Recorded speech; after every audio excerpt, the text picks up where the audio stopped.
Notre deuxième sujet dans Regard croisé concerne le Bénin, où Patrice Talon passe la main, comme promis, à Romuald Wadani. Quelle est la portée politique de cette annonce au Bénin? Je voudrais commencer par vous, Louis Kamako. Non, la portée politique, c'est que au Bénin, on a compris que l'alternance est facteur de développement. Et ça, je crois que c'est quelque chose que le Bénin a compris depuis 90 au sorti de la conférence nationale. Et donc, c'est pour cela qu'aujourd'hui, vous allez attendre parler des anciens présidents. Si Patrice Talon sort, il sera le troisième ancien président en vie au Bénin. Donc, je crois que c'est des gens qui ont justement compris que le pays n'est pas un royaume et que si vous arrivez à la tête de l'État, si vous finissez vos mandats, chez eux là-bas, c'est 2 mandats, 5 ans, 2 mandats de 5 ans. Quand vous finissez vos 10 ans, vous devez nécessairement et obligatoirement céder le fauteuil présidentiel. Et donc, c'est la première analyse que je peux faire quand vous parlez de portée politique. Mais au-delà de tout, je pense que cette désignation, ou bien la désignation de Patrice Talon, est un acte pour moi qui vient dissiper les doutes. Parce qu'au début de l'annonce, il avait dit à maintes reprises qu'il n'a pas l'ambition de briguer un mandat de plus. Et donc beaucoup de gens ne l'ont pas cru. Beaucoup de gens sont restés dubitatifs. Et malheureusement ou bien heureusement pour nous, parce que moi je faisais partie de ceux-là justement qui croyaient que Patrick Talon est un homme de parole et qui tiendra parole, contrairement à ce qu'on a déjà vu dans d'autres pays où des gens sont allés justement désigner leur dauphin, mais à la dernière minute, ils se sont rétro-pédalés. Patrice Talon est resté droit dans ses bottes. Patrice Talon a justement couru les becs à ces détracteurs-là qui pensaient qu'il ne fallait pas faire confiance à un chef d'État. Donc Patrice Talon a dissipé les doutes en justement désignant son dauphin. Donc c'est pour ça que je dis que c'est vraiment un homme d'État, c'est un homme de parole, c'est un homme d'État qui ne cherche que le développement du Bénin. Parce que ce qu'on a eu à vivre ces derniers temps dans la sous-région, les coups d'État ont pour origine la modification constitutionnelle ayant permis en fait aux présidents qui ont fini leur mandat de continuer par briguer. Donc je crois que Patrice Talon ne voulait pas justement éviter ce drame-là à son pays, le Bénin. Il a su que nul n'est indispensable. Il a compris qu'il n'est pas indispensable, qu'après lui, le Bénin vivra et qu'il y a une vie après la présidence. Donc c'est pour cela que pour moi, il a désigné Romuald Wadani, qui est loin des ministres d'État. On rappelle qu'au Bénin, il n'y a que 2 ministres d'État. Et donc Wadani, qui est un onusien, qui est un expert comptable, qui se connaît en finance, qui est aujourd'hui l'homme, qui est l'artisan fort de la transparence dans la gestion budgétaire au Bénin. Si aujourd'hui on parle d'une gestion saine, efficace, je pense que Romuald Wadani en est pour quelque chose. Donc je crois que c'est une bonne pioche, c'est une bonne pioche pour Patrick Talon, qui justement fait confiance à l'un de ses alter ego, Patrick Romuald Wadani. C'est l'un des hommes de confiance de Patrice Talon qui jusque-là est resté dans les rangs.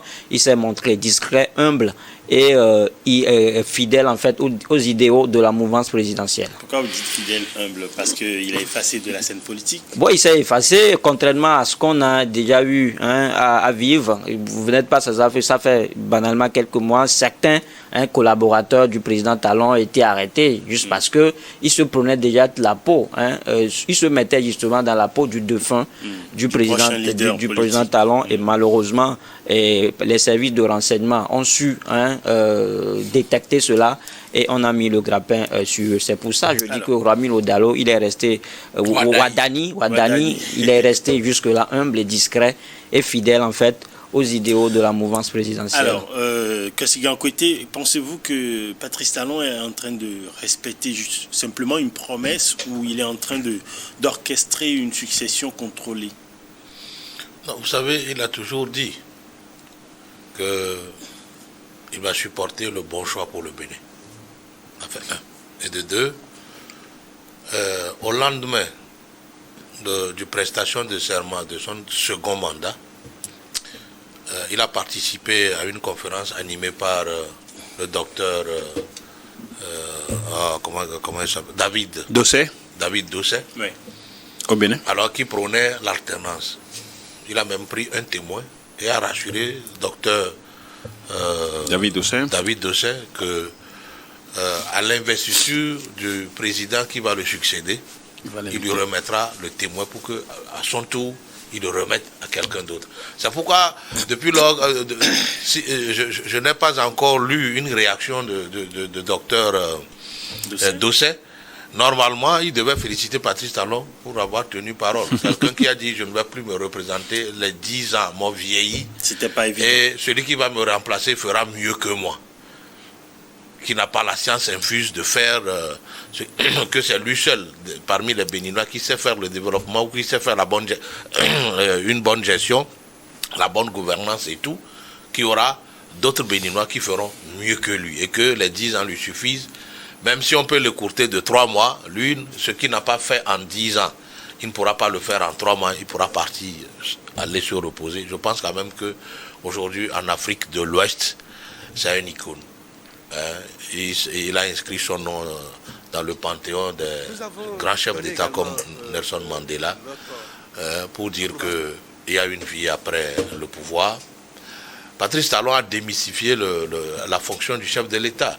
Les soirées avec les jeunes, il est là avec son mouchoir, il danse, il chante avec les jeunes, il est toujours relax, vous le voyez seul au volant de son véhicule.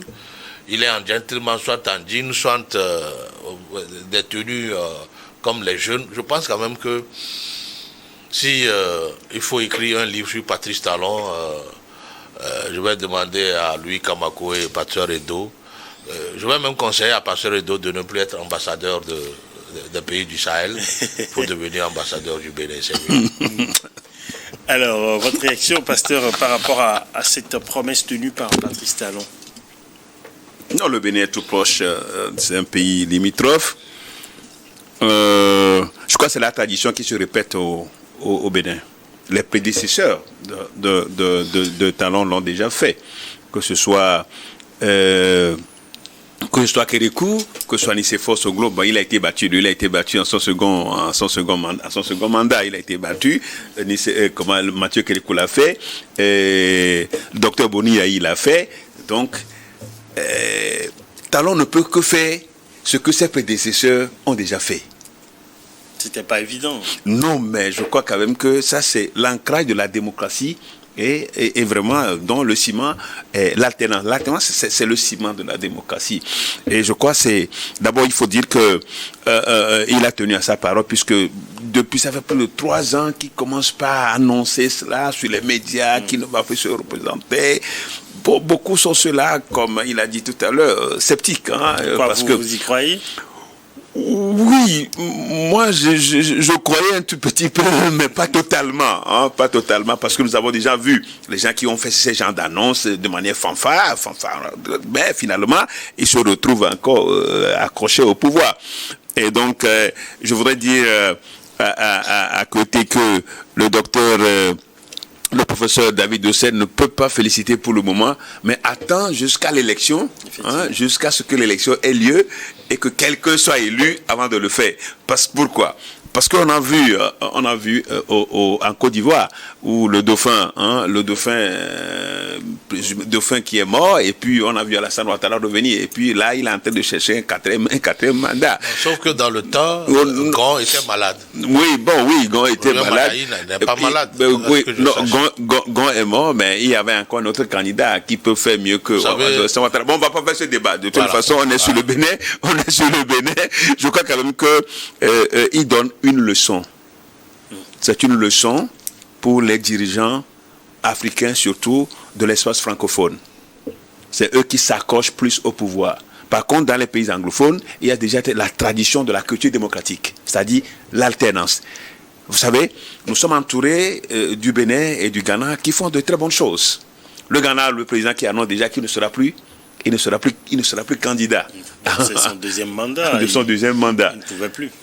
Oui, bon, donc il dit il ne sera plus candidat pour son pour la deuxième fois. Bon, donc ce qui veut dire qu'il fera seulement ce mandat. Pour la troisième fois, puisqu'il... Oui, bien sûr. Et donc il va retourner se reposer. Je pense que c'est ça la démocratie. Hein? C'est ça la démocratie.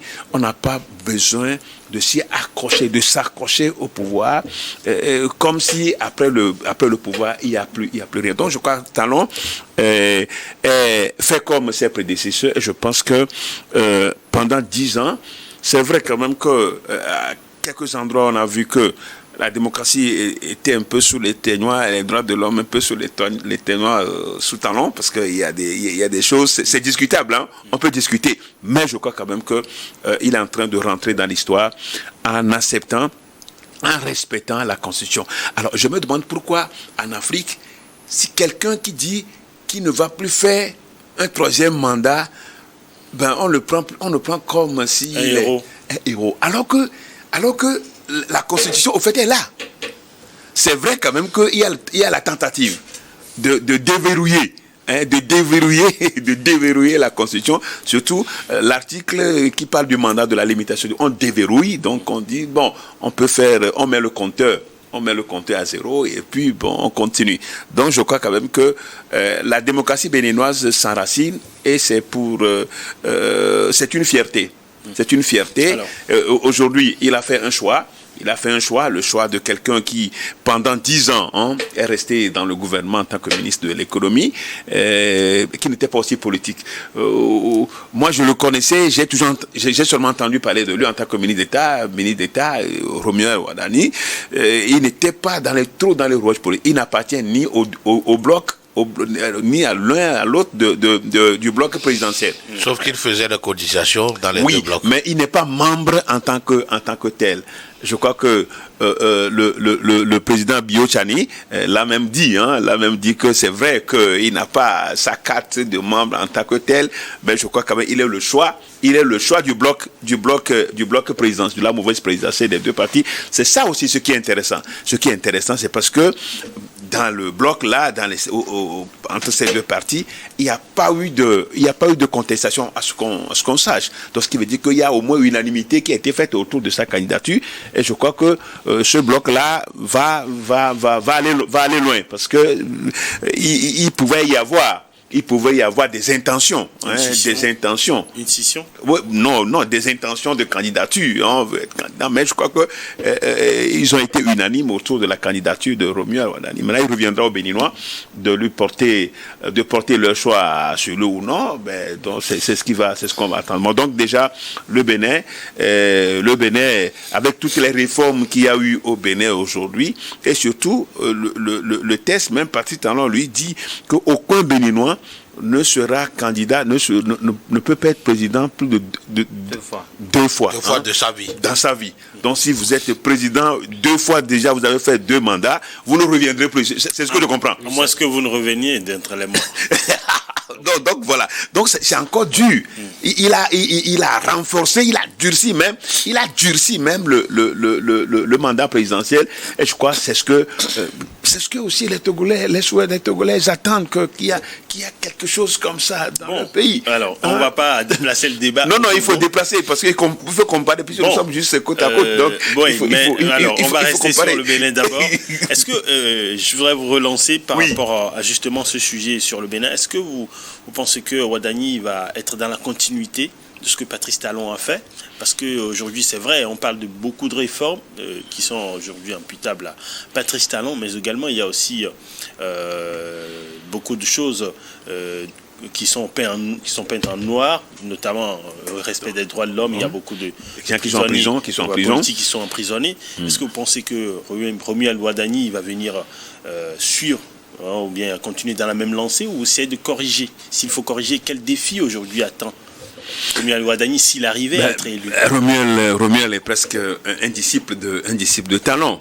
Donc il a vécu dans l'ombre de Talon pendant une dizaine d'années. Il ne fera pas textuellement comme Talon, mais je crois quand même qu'il y aura la continuité de l'État. Peut-être sur un style qui sera propre à Romuald s'il est élu, un style qui lui sera propre, peut-être que lui viendra gracier. Et c'est possible, hein, il viendra peut-être gracier ceux qui sont en prison. Il ne faut pas peut-être les gracier avant l'élection présidentielle parce que ce n'est pas aussi évident. Donc il faut le faire. Lui viendra peut-être gracier ceux qui sont en prison parce que ceux qui sont en prison, c'est des professeurs, c'est des éminents professeurs. Hein, c'est des matières, c'est des matières grises du Bénin. Hein, c'est des professeurs constitutionnalistes qui sont là, qui sont en prison. Bon, donc il viendra le faire certainement, mais il aura son style. Il aura son style, et je crois que peut-être ce qui va le démarquer un peu de Patrice Talon. Vous savez, Patrice Talon, c'est un homme éloquent, il parle, il s'amuse, il aime parler, il parle, et ça aussi, un chef d'État qui parle comme ça, c'est bon, parce que ça amuse les gens, il est partout, on le voit dans les célébrations. Je crois que c'est une manière de se rapprocher plus des populations, ce n'est pas mauvais. Donc, Romuald sera quand même, aura un style qui lui sera propre. L'essentiel, c'est qu'il continue sur la même lancée, mais en ouvrant un peu en termes de démocratie. Il faut qu'il y ait une ouverture en termes des droits de l'homme. Il faut aller encore sur ce terrain pour être pour se démarquer de talent. Merci, Pasteur. Lui, pensez-vous que Ouadani sera un homme de rupture, bien de continuité? Non, je pense que il faut être dans le secret de Dieu pour répondre à cette question, mais je dirais qu'il gagnerait mieux en s'inscrivant dans la continuité. Et parce que économiquement, je pense que le Bénin est devenu un exemple ou bien un modèle en développement aujourd'hui dans la sous-région. Quand vous voyez ce que Patrick Talon a su faire en 10 ans, je crois que les gens ont fait des décennies, ou bien, en fait, des gens ont fait 30 ans, 40 ans au pouvoir, ils ne l'ont pas fait. Donc je crois que économiquement, c'est quelque chose de très louable. Et si quelqu'un qui si réellement il est un bon disciple, je crois qu'il doit justement s'inscrire dans la continuité. Alors, j'ai l'impression que vous parlez seulement au niveau de l'économie, c'est vrai, et au niveau politiquement également, au niveau de la Constitution. Non, mais justement, j'en viens. Et je crois que Ouadani pose des actes justement qui vont dans le sens de la continuité. Parce que quand vous le voyez, les premiers discours qu'il a tenus, ses premières prises de parole, ces discours ont été jusque-là dithyrambiques. Donc je crois que c'est quelqu'un qui aujourd'hui, qui sait que le Bénin a quelque chose à vendre, que le Bénin a quelque chose d'attrayant, que le Bénin a quelque chose de glorieux justement à vendre aux autres pays de la sous-région. Maintenant, j'ai parlé tout à l'heure de l'économie et je disais tout à l'heure que si aujourd'hui on trouve que le Bénin a une économie florissante et si aujourd'hui on pense que la corruption n'a plus droit de citer en tant que telle au Bénin, si aujourd'hui on parle de la transparence économique, aujourd'hui qu'on parle de la gestion efficace de la chose publique, Ouadani ou M. Ouadani en est pour quelque chose. Et donc je ne vois pas pourquoi est-ce qu'il viendra justement rompre avec les bonnes pratiques. Je ne le vois pas. Maintenant, ce qu'on peut peut-être lui demander, c'est sur le plan politique, comme vous l'avez dit tout à l'heure, où certains opposants au régime sont incarcérés. C'est vrai qu'il y a des chefs d'accusation qui sont retenus contre eux, mais pour décrisper la tension sociopolitique, il va peut-être vouloir gracier certaines personnes, mais là encore, il faudrait qu'il soit élu. Et voilà, là encore, il faudrait qu'il soit élu. Et également, à côté, je crois que il va peut-être vouloir pour retravailler sur la diplomatie béninoise. Surtout quand vous voyez aujourd'hui ce qui se passe avec les États de l'Alliance du Sahel. C'est une relation conflictuelle, justement, entre le Bénin et le Niger. Monsieur Ouadani viendra peut-être polir ces relations-là. Et je crois que s'il le fait, le Bénin redeviendra encore plus florissant, et plus que ce qu'on a connu au temps de Patrice Talon. Alors, réaction Kosigan Kwete. Par rapport, alors, c'est vrai que tout le monde, on a l'impression que tout le monde voit déjà Ouadani remplacer Patrice Talon. Oui, justement, parce que sur le siège présidentiel, mais ce n'est pas encore le cas. Oui, mais parce que jusque-là, à peine il a été désigné que... à peine il a été désigné que beaucoup déjà commencent justement par ratisser pour lui. Le plébiscite. J'ai eu à écouter l'ancien président Nicéphore Soglon qui a dit que Ouadani, justement, c'est l'homme de la situation, que c'est lui l'homme providentiel, que c'est lui justement qui peut remplacer Patrice Talon. Et à côté de lui, j'ai écouté des opposants, des partis politiques de l'opposition qui disent que bon, ils sont prêts justement à plébisciter ou bien à donner leur consigne de vote en faveur de Romuald Wadani. Ça veut dire que, comme on l'a dit, aussi bien au niveau de la mouvance présidentielle et aussi bien des partis politiques de l'opposition, bien aussi bien au niveau de la classe politique béninoise, même au niveau des citoyens lambda, Romuald Wadani, il est validé. C'est un choix du peuple en fait. Alors, quel défi? Mais il y aura l'élection, on verra. Ouais, voilà, justement. mais alors, avec les démocrates. Kossigan Kouété, quel président aujourd'hui alors, il faudrait pour les Béninois, après Patrice Talon, aujourd'hui, quelle qualité on devrait réclamer à quelqu'un comme Wadani, par exemple, ou celui qui devrait remplacer? Vous savez, moi, je dis que l'enfant de Annie Bedji, à Lokoussa, n'aura pas les mains libres, surtout sur le plan politique, parce qu'il est supporté par les deux blocs qui ont supporté le gouvernement Talon. Alors, sur le plan politique, je pense quand même que les deux parties de sa mouvance auront des mots à dire, voire même l'encadrer. Puisqu'il n'est pas si politique, il n'est même pas clivant. C'est tout cela qui a porté la chance sur sa candidature. Wadaï, c'est une personne humaine, mais je pense quand même qu'il n'a pas assez de casseroles qui puissent l'empêcher de devenir président. Peut-être sa rigueur, mais vous savez que pour gérer la finance publique, il faut être rigoureux, surtout au Bénin, il faut être très rigoureux pour faire des économies et utiliser cette économie pour bâtir la nation. Alors, moi j'ai dit, Wadaï, c'est une chance, c'était aussi un appel à la jeunesse de limiter, c'est-à-dire beaucoup de dur labeur, l'honnêteté, la rigueur, l'intégrité. Wadaï, c'est, j'ai dit, un catalyseur qui doit normalement pousser les jeunes Africains, les jeunes Béninois, à limiter et à croire patiemment à son destin. C'est vrai que ceux qui même se voyaient dans le costume du dauphin du président Patrice Talon n'ont pas vu Wadaï venir. Non, ils n'ont pas vu venir. Ils n'ont pas vu venir. Si on disait à maître FIFA Medjogbenou que voilà, c'est Wadaï qui sera le dauphin de Patrice Talon, il dira non. Il y en a même d'autres politiques dans la mouvance présidentielle alors qu'ils croyaient dur comme fer que c'était eux. Même Biochani. Donc, oui, Biochani. L'autre l'a dit, l'autre l'a nommé, le président Sogolo l'a dit, ces deux personnes, lui, il voyait, soit Biochani, qui est un génie dans le monde des finances, comme Wadaï. Mais Wadaï, j'ai dit, c'est un appel lancé aux jeunes de tous les pays africains pour que, voilà, ils puissent faire comme lui, 49 ans, et avec l'aide de Dieu, il deviendra président d'un pays de 13 millions d'habitants. Je pense quand même que ce n'est pas rien. Un pays entre le Togo, le Burkina Faso, le Nigeria, ce n'est pas rien. Alors, il a eu des chocs économiques avec le président Talon, mais il a su, par son habileté, alors à trouver d'autres solutions, comme la fermeture sur plus de 2 ans de la frontière du Nigeria. Il a su mettre une autre stratégie en place qui renflouait les caisses de l'État, la fermeture de la frontière avec le Niger. Il a su contourner ça et le Bénin a une économie résiliente face à ces chocs-là, mais le Bénin n'est pas tombé. Je pense quand même que c'est un gare précieux que les Béninois doivent protéger et permettre à ce que voilà, ils puissent développer le Bénin, ils puissent continuer sur l'ancienne corde à développer le Bénin. Parce qu'aujourd'hui, ce qui compte, les sacrifices ont été déjà faits sur les 10 ans avec Patrice Talon.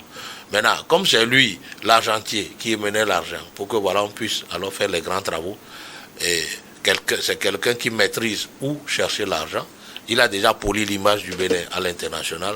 Je pense quand même qu'il suffirait qu'il mette quelqu'un comme lui au ministère de l'économie et des finances et qu'il soit ce que Talon a vu en lui et qu'il continue à bosser dur. Je pense quand même qu'il sera un jeune président qui va étonner le monde. Passons à la dernière réaction.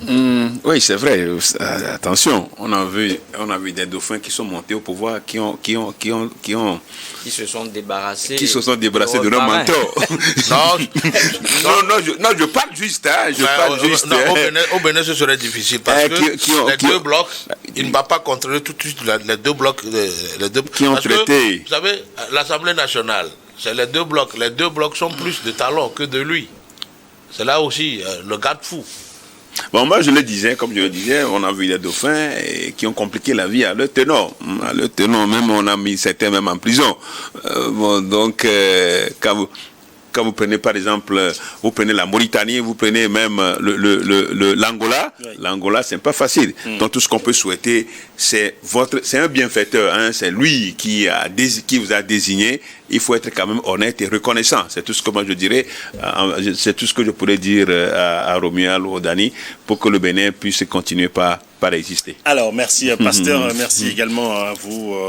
On va observer la deuxième pause dans Regard croisé. Ne zappez pas surtout. On revient juste après le journal pour le troisième sujet sur le référendum constitutionnel du 21 septembre en Guinée.